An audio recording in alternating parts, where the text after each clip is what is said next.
the culture of monogamy is what puts that narrative out there that the masculine is dominant and the feminine is submissive. And that's not true. So again, part of it is education.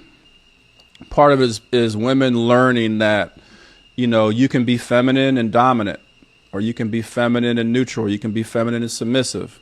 In the same way you can be masculine and dominant, or masculine and neutral, or masculine and submissive.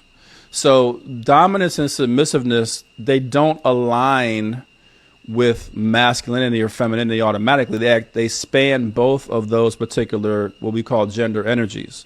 So part of it is education.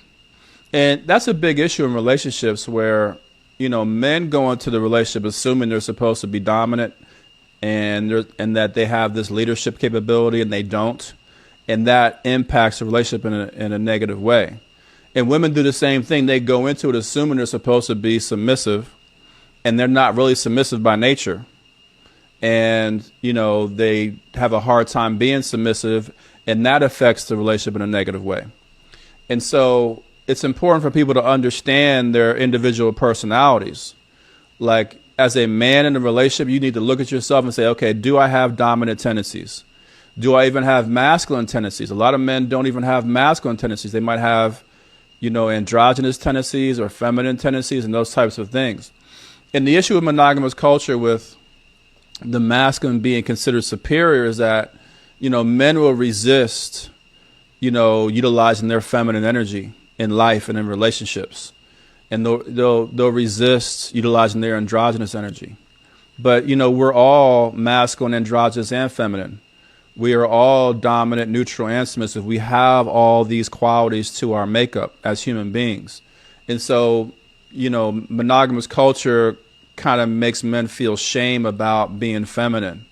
And it makes women feel shame about being masculine. And that's just not the case. So, again, part of it is education, where we need to understand what these things are, what these particular gender energies are.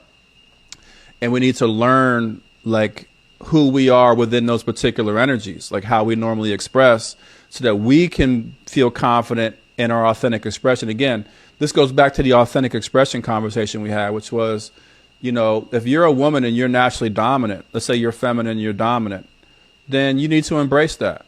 There's nothing wrong with being feminine and dominant. There's nothing wrong with being androgynous and dominant, or whatever it might be. Don't shy away from who you are as a woman. Embrace the complete you.